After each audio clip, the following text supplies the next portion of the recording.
नमस्कार, आप देख रहे हैं न्यूज़ पीआर। मैं हूं आदेश पुरी। देश में कोरोना के मामले लगातार बढ़ते ही जा रहे हैं। कल की बात करें तो 1,31,000 के आसपास नए मामले आए और यही कारण है कि प्रधानमंत्री देश के सभी राज्यों के मुख्यमंत्रियों के साथ वर्चुअल संवाद करते हैं और ये कहते हैं कि चूँकि 1 साल से कोरोना से लड़ाई के दौरान थकान हो गई है, लोगों में थकान आ गई है, लोग उबने लगे हैं और यही कारण है कि अब वो लापरवाह भी हो गए हैं। लेकिन ऐसे में उन्होंने ये भी कहा कि 3-4 हफ्ते जो है हमें काफ़ी ध्यान देना है, क्योंकि यही 3-4 हफ्ते जो हैं अगर इसको हम संयम के साथ और पूरी जो है सतर्कता के साथ बिताते हैं तो कोरोना के मामले घट सकते हैं।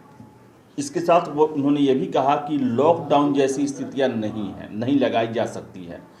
हालांकि ये बातें प्रधानमंत्री ने इशारों में कहा कि वैसे कड़े उपबंधों की ज़रूरत नहीं है।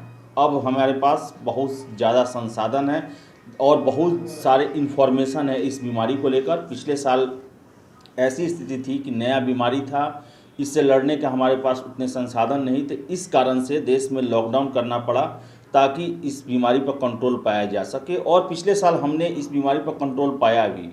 लेकिन फिर से ये मामला जो है बढ़ते ही जा रहा है। जो कोरोना वायरस के जो संक्रमित हैं, सबसे ज़्यादा स्थिति खराब है महाराष्ट्र में, मध्य प्रदेश, छत्तीसगढ़, दिल्ली।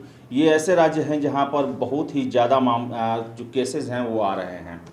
बात करें बिहार की तो बिहार में भी 5 सितंबर 2020 के बाद 1911 मामले आए हैं। इससे पहले 5 सितंबर को 1978 मामले आए थे और पटना में लगातार जो हैं वो हालात ख़राब होते जा रहे हैं। कल 729 मामले आए हैं, यहाँ कोरोना संक्रमितों की पहचान की गई है।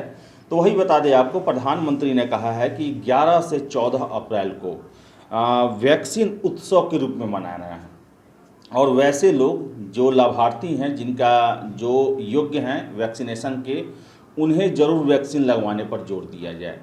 प्रधानमंत्री ने इसके साथ ही साथ ये भी कहा कि साल भर की लड़ाई में कुछ ढिलाई स्वाभाविक है, लेकिन हमें कुछ वक्त और कड़ाई करनी होगी।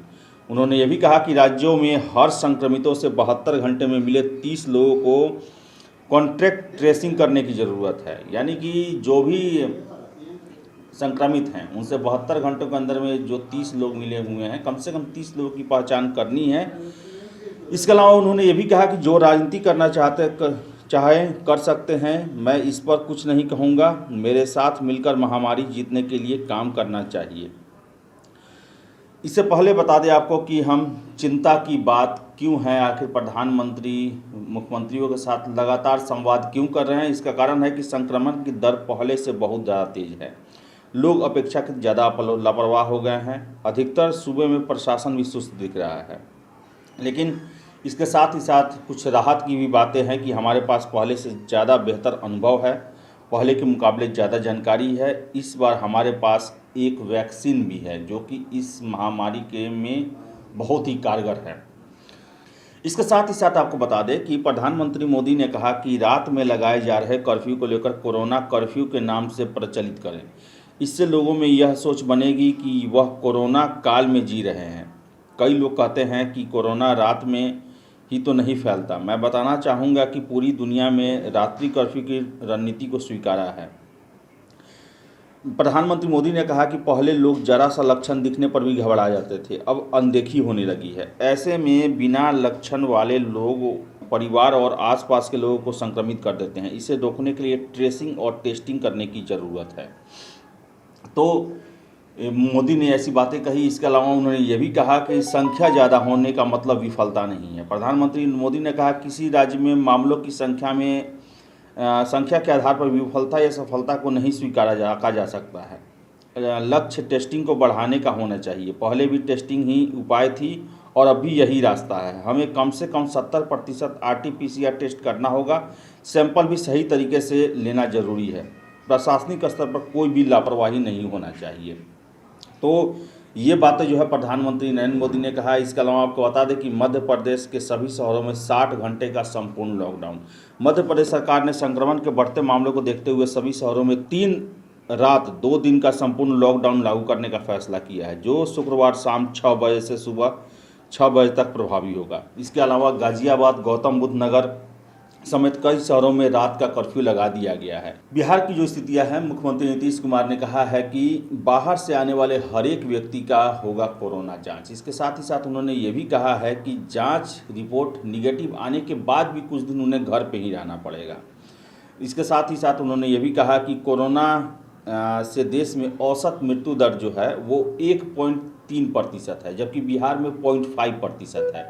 इसके अलावा उन्होंने ये भी कहा कि जो देश का राष्ट्रीय जांच का औसत है उससे बिहार में 8,000 अधिक जांच हो रहे हैं। मुख्यमंत्री ने यह भी कहा कि जो प्रखंड लेवल तक जो है कंटेनमेंट जोन क्वारंटाइन सेंटर बनाए गए हैं और पटना में जो है वो जितने भी राज्य के स्टेशन हैं, रेलवे स्टेशन है पटना सहित, उन सभी जगहों पर रेलवे की विशेष टीम है जो कि बाहर से आने वाले लोगों का कोरोना का जांच करेगी। अगर वो संक्रमित पाए जाएंगे तो उन्हें एम्बुलेंस से अस्पताल ले जाया जाएगा जहां उनका उपचार किया जाएगा। तो ये जो है कल प्रधानमंत्री जितने भी मुख्यमंत्री हैं उनके साथ संवाद हुआ कोरोना महामारी के बढ़ते हुए मामले को लेकर। देश में लगातार कोरोना जो है पैर पसारते जा रहा है और ऐसे में 3-4 हफ्ते जो है काफ़ी अहम है, क्योंकि जो भी रिसर्च हुए हैं गणितीय सूत्रों के आधार पर और उसके साथ ही साथ जो एक्सपर्ट है उनका कहना है कि अप्रैल में ये जो है चरम पर रहेगा और मई में इसमें गिरावट शुरू हो जाएगी।